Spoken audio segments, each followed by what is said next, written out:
Hello everyone and welcome back to the Great Book of Grudges. My name is Nathan and yeah, you're seeing me on Total War Tiller. This is not a fever dream, and this is because something important has recently happened. You see, a while back we spoke about some tools that are yet to be properly released, created by modders to be able to change campaign map, create new campaigns, and so on. This is because modern Total War games do not have the same map functionality in terms of modding as the older ones, right? So the tool is still not publicly released, yet has been used by some very well-known modders, like for example Chaos Robbie. Chaos Robbie is actually taking part in what you're seeing now, which is a proof of concept in Total War Attila, known as City of Seven Hills. It's a new campaign, a totally new campaign, and this is absolutely amazing.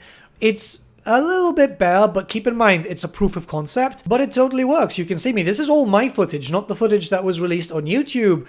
I'm able to look around the campaign map. I'm able to basically play. Sure, there's a bunch of like things that just don't work and stuff, and that's just because obviously, again, proof of concept. You can see that they've got a background map too, so a proper map overlay. So it's something I imagine was taken from like, I don't know, Wikipedia or something. But it's there, it works. Everything works as intended, and this is massive for the future of Total War modding. So games like Attila, which you can see here, Total War Warhammer, Total War Three Kingdoms, Troy, anything that was themed a new game, basically anything from Attila onwards, now can be moved around, now can be edited. This has so much incredible potential, as the newer games can now be used for, say, for example, you know, Lord of the Rings mods, which is very, very common.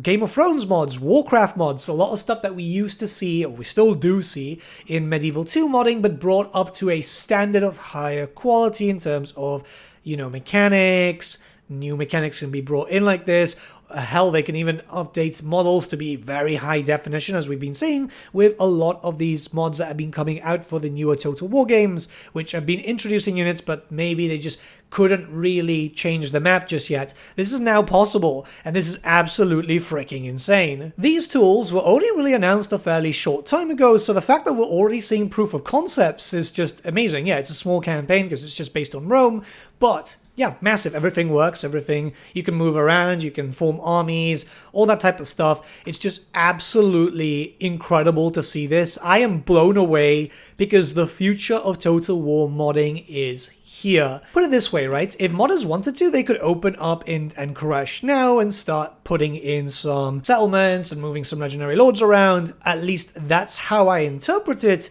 mostly from what we've seen in the previous preview where people were able to add in new settlements. But this is also able to change the map around. We could potentially see like new campaigns. Modders could essentially just create, you know, the War of the Beard, or I don't know, man. I wonder if modders could be able to, in theory, bring in the Warhammer 1 campaigns for the Call of the Beastmen and the Wood Elf ones too. I'm obviously going with a heavy Warhammer bias here because obviously I'm a Warhammer creator, and it's also important to keep in mind that there are some restrictions when it comes to Warhammer modding, which Creative Assembly don't seem to follow, but you know, maybe Games Workshop would not allow it, and then Games Workshop would ask for Creative Assembly to get involved.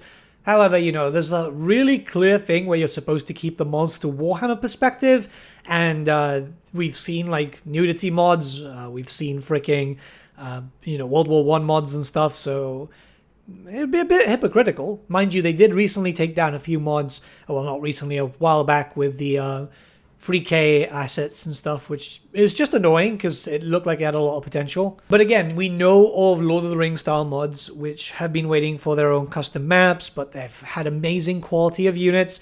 This is what's going to help those mods have the custom maps of Middle-earth within, say, for example, Attila. And this is absolutely awesome. I'm hoping in the future someone does like a Game of Thrones mod because, you know, Game of Thrones is cool. The whole Westeros theme and stuff, the units are cool looking. The Warcraft mod, again, this is something that I really like from Medieval 2. I'm a big fan of the Warcraft mod. I'd love to see it with updated skins, mechanics, just in general looking better than basically just Warcraft 3. Obviously, you have to take into account that if modders do want to use these tools when they're eventually properly released, I'm not too sure how many modders have their hands on these tools just yet, because they're likely still experimental. Don't expect instant results. These things, of course, do take time, as, yeah, this is not an easy thing. I'm just so amazed. Like, seriously, I just can't believe that this is already getting closer and closer to release because, goddamn, like, yeah, this has so much potential. This is going to keep Total War modding in a more modern state, but not only that, a lot of us were kind of worried because obviously what's happened recently is that updates have been coming to machines and so on, and there's been some panic considering Napoleon Total War is not playable unless you use a community bug fix mod, and even then it doesn't always work. There's like a lot of issues. Creative Assembly haven't stated anything regarding if they're interested on just updating Napoleon Total War. So a lot of people are going back to those mods and thinking, oh god, we're losing it, right? We're losing these mods. Well, we're losing access to these games in general. And the thing is, we have to be realistic here. If it's happened to Napoleon, it could eventually happen to Medieval 2 or, well, pretty much any of the older games.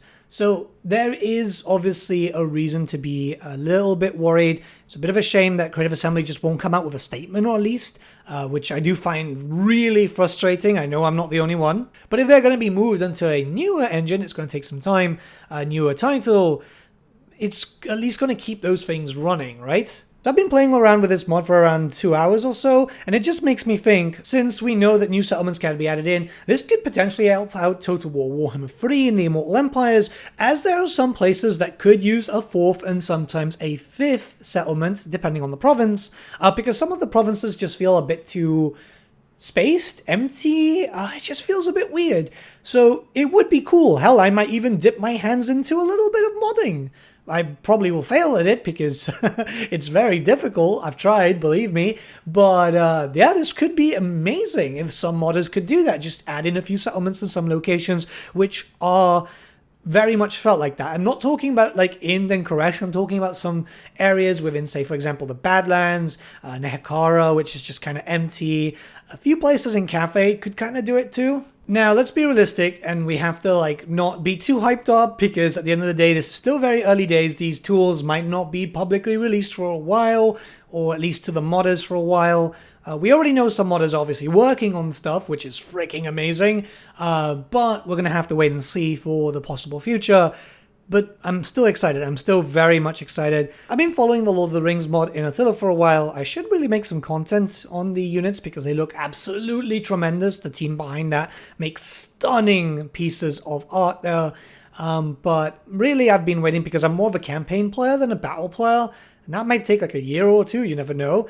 But I'm patient enough. As long as it's good, and they've been showing amazing quality for that, I'm just super excited. I'm super excited for the possible future of Total War modding.